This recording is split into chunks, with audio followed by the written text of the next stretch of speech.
നമസ്കാരം. ഡീപ് ഫോക്കസിലേക്ക് സ്വാഗതം. കുളച്ചൽ തുറമുഖ പദ്ധതിക്ക് കേന്ദ്രമന്ത്രിസഭ തത്വത്തിൽ അംഗീകാരം നൽകി.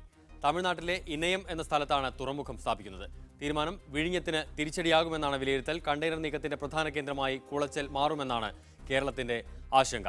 ഇന്ന് ചേർന്ന മന്ത്രിസഭാ യോഗത്തിലാണ് ഇക്കാര്യത്തിൽ തീരുമാനമെടുത്തിരിക്കുന്നത്. ഈ വിഷയമാണ് ഇന്ന് ഡീപ് ഫോക്കസ് ചർച്ച ചെയ്യുന്നത്. ഈ വിഷയം ചർച്ച ചെയ്യാൻ നമ്മോടൊപ്പം തമിഴ്നാട് മുൻ additional chief secretary PC Cyriac Kochi സ്റ്റുഡിയോയിലുണ്ട്. ഒപ്പം ഏലിയാസ് ജോൺ, അദ്ദേഹം വിഴിഞ്ഞം മദർ ബോർഡ് ആക്ഷൻ കമ്മിറ്റിയുടെ പ്രതിനിധിയാണ്. അദ്ദേഹം നമ്മോടൊപ്പം തിരുവനന്തപുരത്ത് ചേരും. ഒപ്പം ടെലിഫോൺ ലൈനിൽ KJ ജേക്കബ്, ഡെക്കാൻ ക്രോണിക്കലിന്റെ എക്സിക്യൂട്ടീവ് എഡിറ്റർ, അദ്ദേഹത്തെ ടെലിഫോൺ ലൈനിലും പ്രതീക്ഷിക്കുന്നു. ആദ്യം ഡൽഹിയിൽ നിന്നുള്ള റിപ്പോർട്ടിലേക്ക്. വിഴിഞ്ഞത്ത് നിന്ന് 30 കിലോമീറ്റർ മാത്രം അകലെ കന്യാകുമാരി ജില്ലയിലെ ഇനയം എന്ന സ്ഥലത്ത് തുറമുഖ നിർമ്മാണം നടത്താനാണ് കേന്ദ്രം അനുമതി നൽകിയിരിക്കുന്നത്. തമിഴ്നാട് സർക്കാരിന്റെയും കന്യാകുമാരി MPയും കേന്ദ്രമന്ത്രിയുമായ പൊൻ രാധാകൃഷ്ണന്റെയും സമ്മർദ്ദഫലമായാണ് തീരുമാനം. പദ്ധതി യാഥാർത്ഥ്യമാകുന്നതോടെ ദക്ഷിണേന്ത്യയിലേക്കുള്ള ചരക്കുനീക്കം സിലോണിൽ നിന്നും കുളച്ചിലിലേക്ക് കേന്ദ്രീകരിക്കാനാകുമെന്ന് കേന്ദ്രമന്ത്രി രവിശങ്കർ പ്രസാദ് പറഞ്ഞു. तमिलनाडु में कोलाचल के निकट इनायम पोर्ट को बनाने की इन प्रिंसिपल स्वीकृति दे दी है.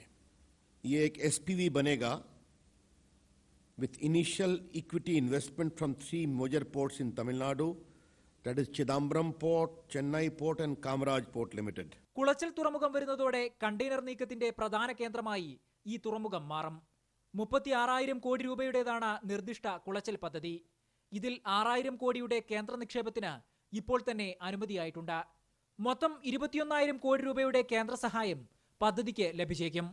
വിഴിഞ്ഞത്തെ അപേക്ഷിച്ച രാജ്യാന്തര കപ്പൽച്ചാലിനോട് അടുത്ത പ്രദേശമാണ് കുളച്ചൽ. പുറമെ എളുപ്പത്തിലുള്ള ട്രഡ്ജിങ്ങിനും അടിസ്ഥാന സൗകര്യ വികസനത്തിനും അനുയോജ്യമായ മേഖലയാണ് എന്നതും കുളച്ചലിന് വിഴിഞ്ഞത്തേക്കാൾ പ്രാധാന്യം ലഭിക്കാൻ കാരണമാകും. മീഡിയ 1, ഡൽഹി. ശ്രീ PC സിറിയക്, കേരളത്തിന് നേരത്തെ തന്നെ കേരളത്തിൽ ഇത് സംബന്ധിച്ച വാർത്തകളുണ്ടായിരുന്നു. കേരളത്തിന് പദ്ധതി നഷ്ടപ്പെടുമെന്നും കുളച്ചലിലേക്ക് പദ്ധതി പോകുമെന്നും കേന്ദ്ര സർക്കാരിന്, മോദി സർക്കാരിന് കുളച്ചലിനോടാണ് കൂടുതൽ താല്പര്യമെന്നും അതിന്റെ രാഷ്ട്രീയ കാരണങ്ങളും എല്ലാം നിരീക്ഷിക്കപ്പെട്ടിരുന്നു. കേരളത്തിന് ഈ പദ്ധതി നഷ്ടപ്പെടുകയാണോ എങ്കിൽ അതിന്റെ കാരണങ്ങളിലേക്ക് കൂടി നമുക്ക് പോകേണ്ടതുണ്ട്. എന്താണ് അതിന്റെ രാഷ്ട്രീയമായ കാരണങ്ങൾ? കേരളത്തിന് കുളച്ചൽ വന്നതുകൊണ്ട് വിഴിഞ്ഞം നഷ്ടപ്പെട്ടെന്ന് അർത്ഥമില്ല. പ്രത്യേകിച്ചും വിഴിഞ്ഞം പദ്ധതി ഏറ്റെടുത്തിരിക്കുന്നത് ഇപ്പോഴത്തെ കേന്ദ്ര സർക്കാരുമായി വളരെ അടുത്ത സുഹൃത്ത് ബന്ധം പുലർത്തുന്ന അദാനി ഗ്രൂപ്പാണ്. അതുകൊണ്ട് തീർച്ചയായിട്ടും കുളച്ചൽ പദ്ധതി വരുന്നതുകൊണ്ട് വിഴിഞ്ഞം തകരാൻ പോകുന്നില്ല. വിഴിഞ്ഞം തകരുകയാണെങ്കിൽ അതിന് കാരണം വിഴിഞ്ഞത്തിന് കുളച്ചലുമായി മത്സരിക്കാൻ നിവൃത്തിയില്ലാതെ, കാര്യക്ഷമതയില്ലാതെ വന്നാൽ വിഴിഞ്ഞത്തിന് പരാജയമാകും. വിഴിഞ്ഞത്തിന് കുളച്ചലിനോട് മത്സരിക്കാൻ സാഹചര്യമില്ല എങ്കിൽ അത്തരമൊരു പദ്ധതി അദാനി ഏറ്റെടുക്കുമോ? ഇല്ല, അതുകൊണ്ടാണ് ഞാൻ പറഞ്ഞത്. വിഴിഞ്ഞം പോയെന്ന് അർത്ഥമില്ല കുളച്ചൽ വന്നതുകൊണ്ട്. കുളച്ചൽ പദ്ധതി നടപ്പിലാക്കപ്പെടുമെന്ന കാര്യം അദാനിക്കും അറിയാം. കാരണം കുളച്ചൽ പ്രദേശത്തു നിന്നുള്ള നാഗർകോവിൽ പാർലമെൻറ്റ് നിയോജകമണ്ഡലത്തിൻ്റെ MPയാണ് പൊൻ രാധാകൃഷ്ണൻ. ഇപ്പോഴദ്ദേഹം ഷിപ്പിംഗ് മന്ത്രാലയത്തിലെ ഉപമന്ത്രിയാണ്. അങ്ങനെയുള്ള ആ രാധാകൃഷ്ണൻ കൂടെ താല്പര്യം എടുക്കുമ്പോൾ കുളച്ചൽ പദ്ധതി തീർച്ചയായിട്ടും നടപ്പിലാക്കുമെന്ന് അറിഞ്ഞുകൊണ്ട് തന്നെയാണ് അദാനി ധൈര്യമായിട്ട് വിഴിഞ്ഞം എടുക്കാൻ വന്നിരിക്കുന്നത്. അദാനിയുടെ സ്വാധീന ശക്തിക്ക് ഒരു തെളിവുണ്ട്. കൊച്ചിയിലെ കണ്ടെയ്നർ പോർട്ട് വന്ന് 3-4 കൊല്ലം കഴിഞ്ഞിട്ടാണ് നമുക്ക് കാബട്ടാച്ച് നിയമത്തിൽ നിന്ന് ഇളവ് കിട്ടിയത്. കുളച്ചലിനെ സംബന്ധിച്ചിടത്തോളം കാബട്ടാച്ച് നിയമത്തിൽ നിന്നുള്ള ഇളവ് ഇപ്പോൾ തന്നെ പ്രഖ്യാപിച്ചു കഴിഞ്ഞു, നോട്ടിഫിക്കേഷൻ ആയി കഴിഞ്ഞു. അപ്പോൾ അദാനി ഇക്കാര്യത്തിൽ സ്വാധീന ശക്തിയുള്ള ആളാണ്. അദ്ദേഹം വേണ്ടത്ര കാര്യങ്ങൾ വേണ്ട വിധത്തിൽ ചെയ്യും. അതുപോലെ തന്നെ പണം മുടക്കുന്നത് ആദായകരമാക്കാൻ വേണ്ടി മാത്രമാണ് എന്ന കാര്യവും ഉറപ്പാണ്. അതുകൊണ്ട് പക്ഷേ കുളച്ചലും വരട്ടെ, കുളച്ചലും വിഴിഞ്ഞവുമായിട്ട് നല്ല മത്സരം ഉണ്ടാകട്ടെ. കാരണം ഇന്ത്യ ഇന്നത്തെ സാമ്പത്തിക നിലയിൽ 2030 ആകുമ്പോഴേക്കും ലോകത്തിലെ 2ാം നില ശക്തിയായി തീരും ഇന്ത്യ എന്നല്ലേ നമ്മൾ പ്രതീക്ഷിക്കുന്നത്. ഞാൻ തിരിച്ചു വരാം. Shri KJ Thomas, Shri KJ Jacob, താങ്കൾ യോജിക്കുന്നുണ്ടോ ഈ ഒരു വാദത്തിനോട്? പ്രത്യേകിച്ച് അദാനി വിഴിഞ്ഞം ആയി മുന്നോട്ട് പോകുന്നു, കുളച്ചൽ വരുന്നു, രണ്ടും തമ്മിൽ മത്സരിക്കട്ടെ, ഇതുകൊണ്ട് വിഴിഞ്ഞത്തിനൊന്നും നഷ്ടപ്പെടാനില്ല എന്നതാണ് ഒരു വാദം. ഇപ്പൊ ശ്രീക് സാർ പറഞ്ഞതിനോട് ഞാനും യോജിക്കുന്നു. ഇതിനൊക്കെ ആവശ്യമുണ്ടാകാൻ സാധ്യതയുണ്ട്. പക്ഷെ നമ്മൾ ഒരു കാര്യം കണക്കാക്കേണ്ടത്, സൗത്ത് ഇന്ത്യയിൽ അപ്പോഴത്തേക്ക് മൂന്ന് ഇന്റർനാഷണൽ കണ്ടെയ്നർ ടെർമിനൽ ആകുകയാണ്. ഒന്ന് കൊച്ചി, വിഴിഞ്ഞം, കുളച്ചൽ. ഇത് മൂന്നും കൂടി മത്സരിക്കാൻ പറ്റത്തക്ക വിധത്തിൽ ഒരു കോമ്പറ്റീറ്റീവ് ആയിട്ടുള്ള എൻവയോൺമെന്റ് എനിക്കറിയത്തില്ല. അന്താരാഷ്ട്ര കപ്പൽ വ്യവസായം അത്ര വലിയ ഒരു ഒരു ഒരു കോമ്പറ്റീഷൻ ഉണ്ടാകും എന്നുള്ളത്. കാരണം നമ്മുടെ എതിരാളികളായിട്ടുള്ള സിംഗപ്പൂരും ദുബായിയും ശ്രീലങ്കയും വൻതോതിൽ കപ്പാസിറ്റി ഓൾറെഡി കൂട്ടുകയും അവിടെയൊക്കെ ഇന്റർനാഷണൽ കണ്ടെയ്നർ ലൈനറുകളുടെ പലർക്കും അവർക്കൊക്കെ എക്വിറ്റി ഉണ്ടാകുന്ന ഒരു അവസ്ഥയുണ്ട്. അതുകൊണ്ട് ഈ മത്സരത്തിൽ നമ്മൾ എവിടെ ഉണ്ടാകും എന്നുള്ളത് നമ്മൾ കാണേണ്ടിയിരിക്കുന്നു. പക്ഷെ എന്നെ സംബന്ധിച്ച് വളരെ പ്രധാനപ്പെട്ട ഒരു കാര്യം വിഴിഞ്ഞത്തെ സംബന്ധിച്ച് വിഴിഞ്ഞത്തിന്റെ ഇൻവെസ്റ്റ്മെന്റിന്റെ 3/4 ഭാഗവും സംസ്ഥാന സർക്കാരിന്റെയാണ്.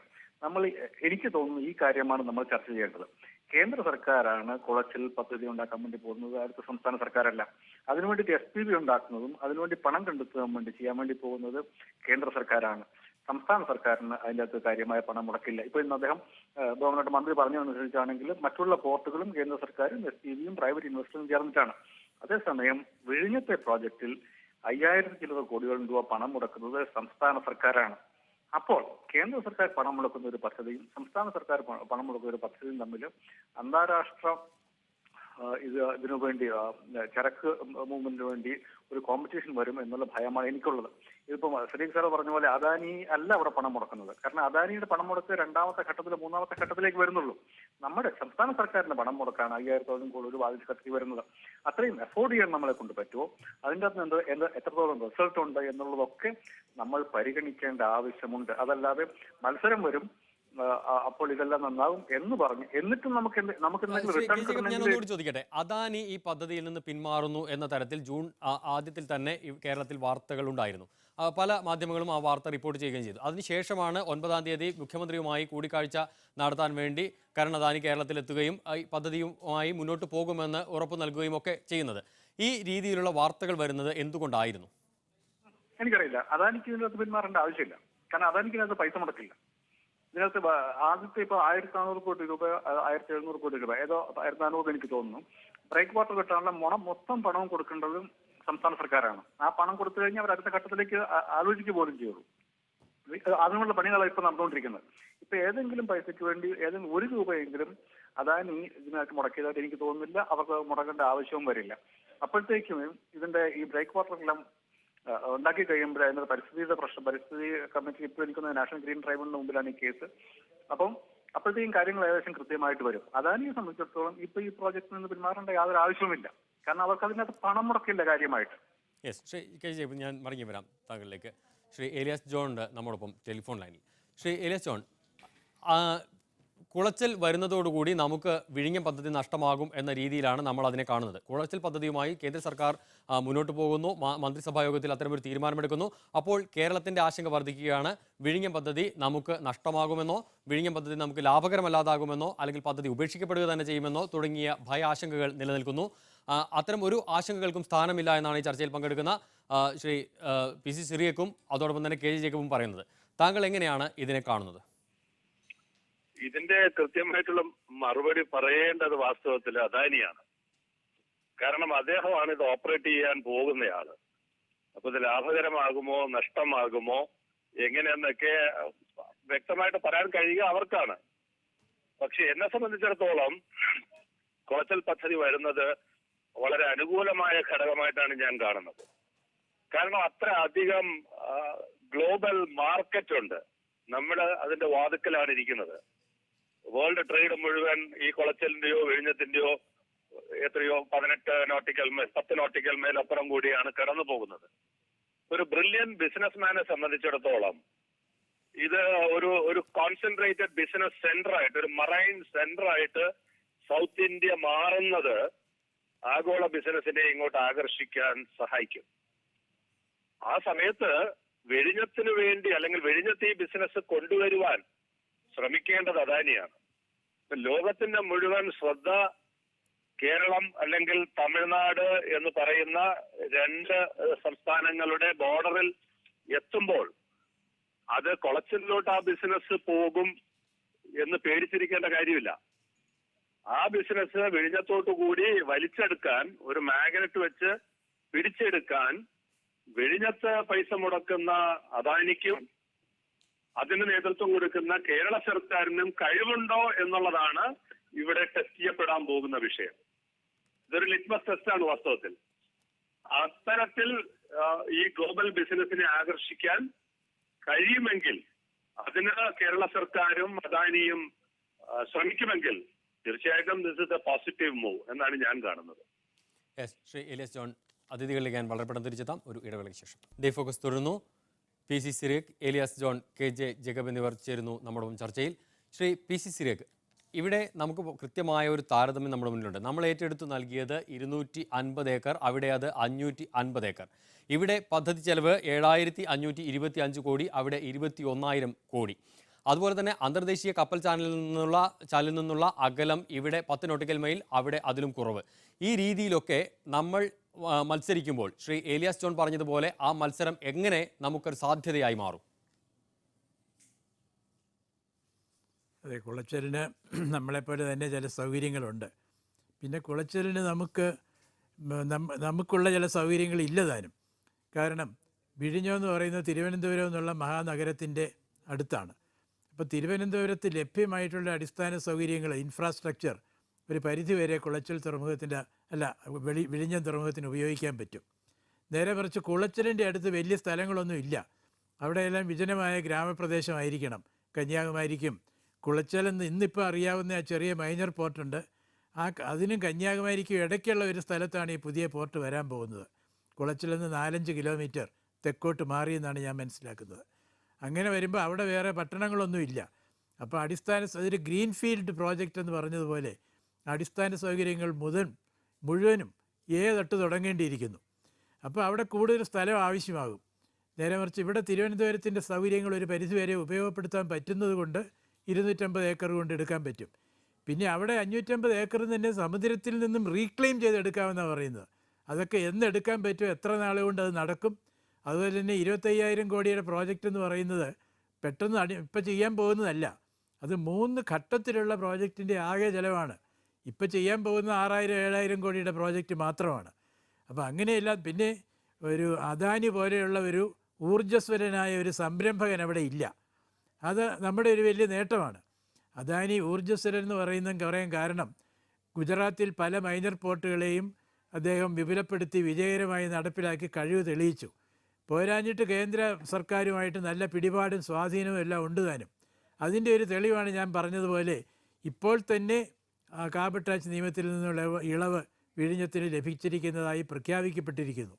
അപ്പോൾ ഇങ്ങനെ അതുപോലുള്ളൊരു ഊർജ്ജസ്വലനായ സംരംഭകൻ്റെ അഭാവം കുളച്ചലിനെ പുറകോട്ട് തള്ളുമോ എന്നും നമുക്ക് ചിന്തിക്കേണ്ടിയിരിക്കുന്നു.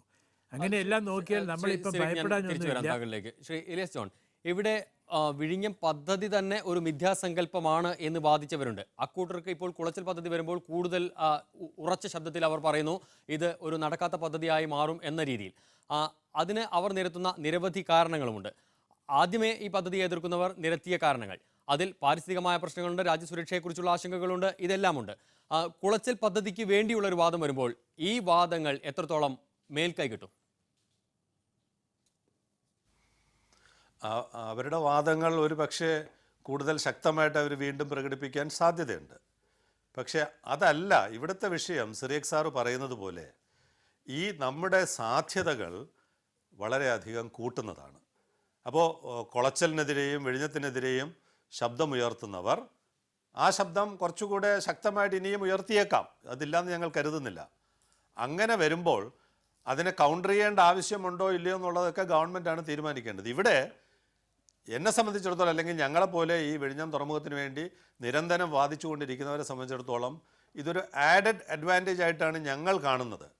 കാരണം നാളിതുവരെ കേരളം, അല്ലെങ്കിൽ നമുക്ക് കൊച്ചി ഉണ്ടായിരുന്നു, ഈ സൗത്ത് ഇന്ത്യ എന്ന് പറയുന്നത് ഒരു മാരിടൈം സെക്ടറായിട്ട് അല്ലെങ്കിൽ ഒരു മാരിടൈം ഇക്കോണമി ആയിട്ട് ലോകത്ത് ആരും അംഗീകരിച്ചിട്ടില്ല. അവർ ചിന്തിച്ചിട്ട് പോലുമില്ല. ഇതൊരു വേറെ ഒരു മത്സ്യബന്ധന ഗ്രാമം, കേരളം മുഴുവൻ 585 കിലോമീറ്റർ ഉണ്ടായിട്ടും ഒരു മത്സ്യത്തൊഴിലാളികളുടെ ഒരു കോൺസെൻട്രേഷനുള്ള ഒരു പ്രദേശത്തിനപ്പുറം ഈ പറയുന്ന ഇൻ്റർനാഷണൽ മാരിടൈം റൂട്ട് കടന്നുപോയി എത്രയോ പതിറ്റാണ്ടുകളായിട്ട് അതിൻ്റെ പ്രയോജനം ഏറ്റെടുക്കേണ്ട സർക്കാരുകൾ ഉണ്ടായിട്ട് ഇതുവരെ നടന്നിട്ടില്ല. അപ്പോൾ ഇവിടെ നല്ലൊരു അവസരം കിട്ടുന്നു. ലോകം മുഴുവനുള്ള മാരിടൈം ഇക്കോണമിയിലുള്ളവർ, ഷിപ്പിംഗ് സെക്ടറിലുള്ളവർ, ലോജിസ്റ്റിക്സ് സെക്ടറിലുള്ളവർ എല്ലാവർക്കും വളരെ വളരെ നിസാരമായ ചെലവിൽ വിഴിഞ്ഞവും കുളച്ചലും മാർക്കറ്റ് ചെയ്യപ്പെടുകയാണ് ഇവിടെ. ഈ ലോക ഇൻ്റർനാഷണൽ മാധ്യമങ്ങൾ, ദേശീയ മാധ്യമങ്ങൾ നാളെ മുതൽ ചർച്ച വയ്ക്കുകയാണിത്.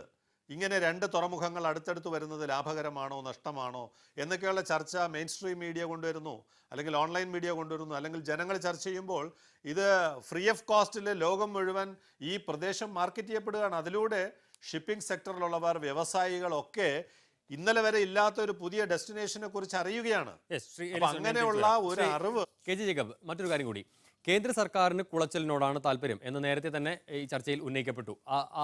നേരത്തെ തന്നെ ഉള്ള ഒരു വാദവുമാണ്. അതിലപ്പുറത്തേക്ക് പൊൻ രാധാകൃഷ്ണൻ സ്വാധീനത്തെക്കുറിച്ച് ശ്രീ പി സി സിയിലേക്കും ഈ ചർച്ചയിൽ പറഞ്ഞു. ജയലളിതയെ ഇപ്പോൾ കൂടെ നിർത്തേണ്ട ഒരു സാഹചര്യം കൂടി കേന്ദ്ര സർക്കാരിനുണ്ട് എന്നും അതിൻ്റെ രാഷ്ട്രീയ കാരണങ്ങളിലേക്ക് കൂടി ഈ കുളച്ചലിനോടുള്ള താല്പര്യത്തിലേക്ക് ഇത് നീളുന്നു. അങ്ങനെ രാഷ്ട്രീയമായി എന്തെല്ലാം വിലയിരുത്തലുകൾക്ക് ഇപ്പോൾ സാധ്യതയുണ്ട്? എനിക്കറിയില്ല.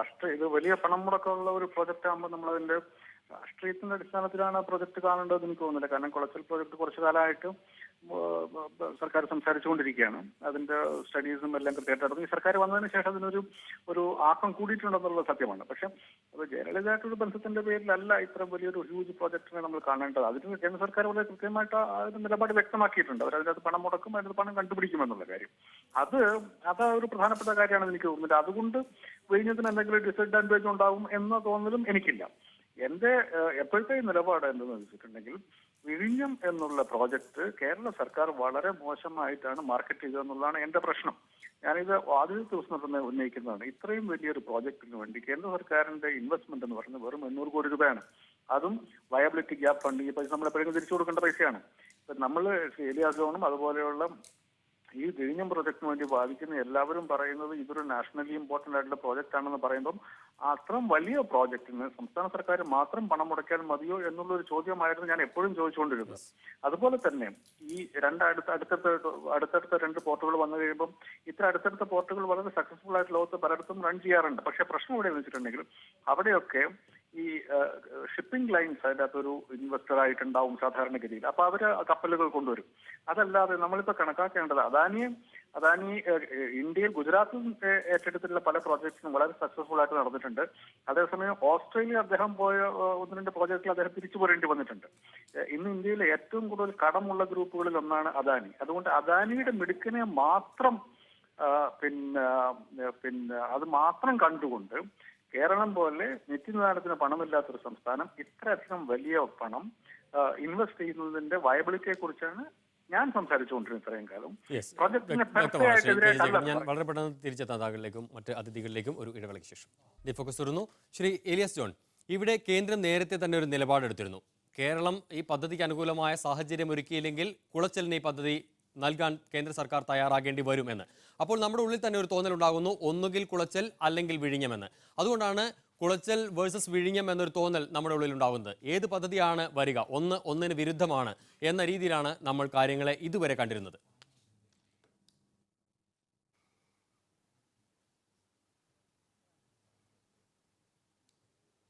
ശ്രീ എലിയാസ് ജോൺ,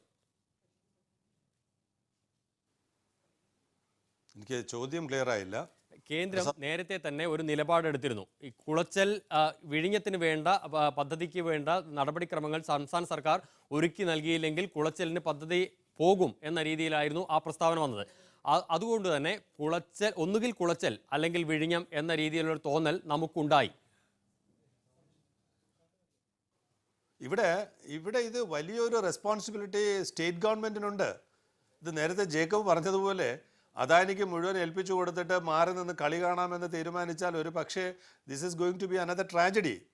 ഇവിടെ ഗവൺമെൻറ് ഇൻ്റർവ്യൂൻ ചെയ്യേണ്ട സമയത്തൊക്കെ ഇൻ്റർവ്യൂൻ ചെയ്യണം. നിർഭാഗ്യവശാൽ ഈ പുതിയ ഗവൺമെൻറ് ഇതിനകത്ത് യാതൊരു താല്പര്യവും കാണിച്ചിട്ടില്ല എന്നുള്ളതാണ് സത്യം. ഗവർണറുടെ നയരേഖയിൽ എവിടെയും ഗൗരവത്തോടുകൂടി വിഴിഞ്ഞം പദ്ധതിയെ പരാമർശിക്കുന്നില്ല. അല്ലെങ്കിൽ വിഴിഞ്ഞം പദ്ധതിയുമായി ബന്ധപ്പെട്ട് കേരളത്തിലുണ്ടാകാൻ പോകുന്ന മാറ്റം എന്താണെന്നോ അങ്ങനെ ഒരു വലിയ മാസീവായിട്ടുള്ള ഒരു പ്രോജക്റ്റ് കൺസീവ് ചെയ്യുകയോ ഒന്നും ചെയ്തിട്ടില്ല. അവർ ആകെ പറഞ്ഞിരിക്കുന്നത് നിശ്ചിത സമയത്തിനുള്ളിൽ വിഴിഞ്ഞം പൂർത്തിയാക്കും. പൈസ കൊടുത്താൽ അദാനി വിഴിഞ്ഞം പൂർത്തിയാക്കും, അതിനകത്തൊന്നും യാതൊരു സംശയവുമില്ല. പക്ഷെ അതല്ല വിഴിഞ്ഞം പദ്ധതി. വിഴിഞ്ഞം പദ്ധതി എന്ന് പറയുന്നത് ഈ കരാർ ഒപ്പിട്ടപ്പോൾ ഞങ്ങളെപ്പോലുള്ളവരൊക്കെ എതിർപ്പ് പ്രകടിപ്പിച്ചതും വിയോജിപ്പ് പ്രകടിപ്പിച്ചതും ഇത് കേരളത്തിൽ ഉണ്ടാക്കാൻ പോകുന്ന ഇമ്പാക്റ്റ് മുന്നിൽ കാണാതെ വളരെ ചെറിയ ഒരു പദ്ധതിയായി വിഴിഞ്ഞത്തെ ചുരുക്കി അദാനിക്ക് കൈമാറി എന്നുള്ളതാണ് ഏറ്റവും വലിയ ആക്ഷേപം. UDF ഗവൺമെൻറ് ചെയ്ത ആ തെറ്റ് LDF ഗവൺമെൻറ്റും ആവർത്തിക്കുന്നു എന്നുള്ളതിൻ്റെ സൂചനകളാണ് ഈ ഗവർണറുടെ നയപ്രഖ്യാപനത്തിൽ വായിക്കാൻ കഴിയുന്നത്. ഞാൻ തിരിച്ചു KG ജേക്കബ്, അങ്ങനെ ഒരു തോന്നലുണ്ടോ ഈ സർക്കാർ അധികാരത്തിൽ വന്ന ശേഷം ഈ പദ്ധതിയോടുള്ള സമീപനം? കാര്യമായിട്ടൊന്നും കണ്ടില്ല. ഇടതുമുന്നണിയുടെ പ്രഖ്യാപനമനുസരിച്ച് ഈ പ്രോജക്റ്റുമായിട്ട് മുമ്പോട്ട് പോകുമെന്നുള്ളത് മാത്രമേ കണ്ടിട്ടുള്ളൂ. ഈ പ്രോജക്റ്റിന്റെ ചർച്ചയുടെ സമയത്ത് വോക്കലായിട്ട് ഇതിനെക്കുറിച്ച് ചില മിസ്ഗിവിങ്സ്, ചില സംശയങ്ങൾ പ്രകടിപ്പിക്കുന്ന നേതാക്കന്മാർ പോലും ഇലക്ഷൻ കഴിഞ്ഞ ശേഷം നമ്മളൊന്നും പറഞ്ഞതായിട്ട് കാണുന്നില്ല. ഇതില് ശ്രീ എലിയാസ് ജോൺ പറഞ്ഞതുപോലെ സംസ്ഥാന സർക്കാരിന് വലിയ പണം മുടക്കുള്ള ഒരു പദ്ധതി എന്ന നിലയ്ക്ക് ഇതിലൊരു റീതിങ്കിങ് എന്ന് പറഞ്ഞിട്ടുണ്ടെങ്കിൽ ഇത്രയും പണം നമ്മൾ മുടക്കുന്ന സ്ഥിതിക്ക് ഇതുകൊണ്ട് എന്ത് ഇമ്പാക്റ്റ് ആണ് സംസ്ഥാനത്തിന് ഉണ്ടാകാൻ പോകുന്നത് എന്നുള്ളതിനെ കുറിച്ച് ഓണസ്റ്റ് ആയിട്ടുള്ള തുറന്ന ഒരു അവലോകനം നാടുകളെ കാട്ടിളക്കി നടത്തണമെന്നല്ല ഞാൻ പറയുന്നത്. സർക്കാരിന്റെ അകത്ത് തന്നെ നടത്തേണ്ട അത്യാവശ്യമുണ്ട്. എസ്പെഷ്യലി കുളച്ചൽ പ്രോജക്റ്റ് അവിടെ വരുന്നു. അദാനി എന്നുള്ളത് ഒരു ഡെറ്റ് റിഡൻ കമ്പനിയാണ്. ഇത്തരം ചില ബാക്ക്ഗ്രൗണ്ടുകളുടെ അടിസ്ഥാനത്തിൽ പരിസ്ഥിതി ക്ലിയറൻസുമായിട്ട് ബന്ധപ്പെട്ട ചില കേസുകൾ കോടതിയിൽ നിൽക്കുന്നത് ഇതൊക്കെ അടിസ്ഥാനത്തിൽ സർക്കാർ ഇതിനെക്കുറിച്ചുള്ള ഒരു കൃത്യമായിട്ടുള്ള ഒരു അവലോകനത്തിന് പോകണം. എന്നിട്ട് ഈ പ്രോജക്റ്റായിട്ട് മുമ്പോട്ട് പോകാനാണ് സർക്കാർ തീരുമാനിക്കുന്നത്. ശ്രീ പി സി സിറിയക്ക് അവസാനമായി, ഇതുപോലല്ലോ പൊതുവെ തമിഴ്നാടിൻ്റെ ഇത്തരം കാര്യങ്ങളിൽ പ്രത്യേകിച്ച് വൻകിട പദ്ധതികളോടുള്ള സമീപനം അത് വളരെ വ്യത്യസ്തമാണ്. അവർ അതിന് വേണ്ടി വളരെയധികം മുന്നോട്ട് പോകാനുള്ള ഒരു ഇച്ഛാശക്തിയും അവർ എക്കാലത്തും കാണിക്കാറുമുണ്ട്. അതെങ്ങനെയാണ് ആ ഒരു താരതമ്യം? അതെങ്ങനെയാണ് കുളച്ചലിനെ രക്ഷിക്കുക? വിഴിഞ്ഞത്തെ ഏത് രീതിയിൽ ബാധിക്കും? അല്ല, ഇപ്പോൾ തന്നെ നമ്മൾ പറയുന്നത് എന്തായി, വീണ്ടും അവലോകനം നടത്തണമെന്നാണ് എൻ്റെ സ്നേഹിതൻ ശ്രീ ജേക്കബ് പറഞ്ഞത്. ഇനിയിപ്പോൾ അവലോകനത്തിനൊന്നും ഒരു പ്രസക്തിയുമില്ല. ഇനിയിപ്പം പദ്ധതി വലുതാക്കുന്നതിനെ പറ്റിയും ഇല്ല. നമ്മൾ കൊടുത്ത പദ്ധതി, ഇപ്പോൾ ഫൈനലൈസ് ചെയ്തിരിക്കുന്ന പദ്ധതി കഴിയുന്നത് നേരത്തെ നടപ്പാക്കി പൂർത്തിയാക്കുക. അത് പൂർത്തിയാക്കി വിജയകരമായിട്ട് നടപ്പിലാക്കാൻ വേണ്ടി അദാനിയെപ്പോലെയുള്ള സംരംഭകരൊക്കെ അവരെയും ഉത്സാഹപ്പെടുത്തുക. അതോടൊപ്പം ആദ്യ സ്റ്റേജ് വിജയകരമായി പൂർത്തിയാക്കി കഴിയുമ്പോൾ ഒരു ദീർഘമായ കാഴ്ചപ്പാടോടുകൂടി രണ്ടാം ഘട്ടവും ഏറ്റെടുത്ത് തുടങ്ങുക. അങ്ങനെ ഏറ്റവും വിജയകരമായിട്ട് ഞാൻ നേരത്തെ ചൂണ്ടിക്കാണിച്ചതുപോലെ കുളച്ചലിൽ പൊതുമേഖല മാത്രമായിട്ട് നിൽക്കുകയാണ്, സർക്കാർ മാത്രമായിട്ട് നിൽക്കുകയാണ്. അതിൻ്റേതായ പരിമിതികളുണ്ട്. അപ്പം ഇവിടെ നമുക്ക് നമ്മുടെ കൈവശം ഒരു ഊർജ്ജസ്വലനായ സംരംഭകനുണ്ട്.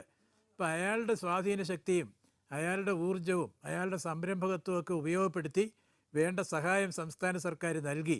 ഇനിയിപ്പം മുമ്പോട്ട് ഇറങ്ങിക്കഴിഞ്ഞു, ഇനി തിരിഞ്ഞു നോക്കാൻ പാടില്ല. ഇനി വീണ്ടും അവലോകനം ചെയ്യും. ശ്രീ സിറിയക്, ശ്രീ ഏലിയാസ് ജോൺ, ശ്രീ KG ജേക്കബ് ചർച്ചയിൽ പങ്കെടുത്തതിന് ഡീപ് ഫോക്കസ് ഇവിടെ പൂർണ്ണമാവുന്നു. ഇനി ഷോമോളുമായി NP ന്യൂസ് സജീവ്.